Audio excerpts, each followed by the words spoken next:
est-ce qu'on peut attribuer de telles séquences d'événements à du hasard?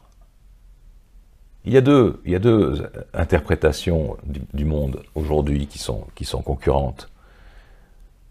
Il y a ce qu'on appelle le complotisme, mais ce sont surtout c'est les comploteurs en général qui qualifient les gens de complotistes parce qu'ils se posent trop de questions. Le complotisme qui, grosso modo, si je résume à l'extrême, affirme qu'il n'y a pas de hasard, que rien n'est du hasard, que tout est lié, ou que tout est lié à une causalité ou à une volonté. Et puis vous avez ce que j'appellerais les coïncidentalistes. Voilà. Les coïncidentalistes, c'est ceux qui disent « mais non, ce ne sont que des coïncidences ».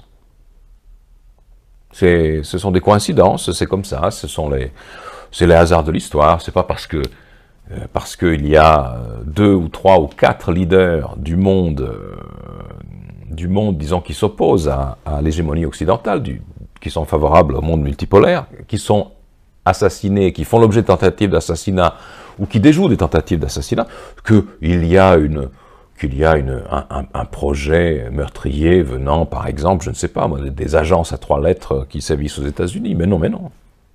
Alors que dans le monde de ces agences-là, donc dans le monde du renseignement, personne ne croit aux coïncidences. Donc, entre le coïncidentalisme et le complotisme, il y a un juste milieu à trouver.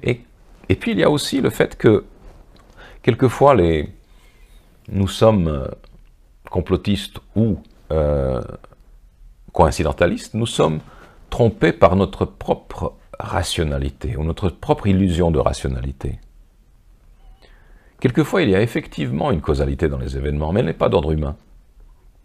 Mais, vous voyez, pour développer ce genre de sujet, il faut du temps, il faut laisser la poussière retomber, il faut me faire le petit pas de côté que nous faisons toujours pour ne pas paraître complètement hallucinés, parce que nous sommes dans un monde halluciné. Alors il faut rester aussi prudent, aussi circonspect, aussi débonnaire que possible, plutôt que de prendre tout au sérieux.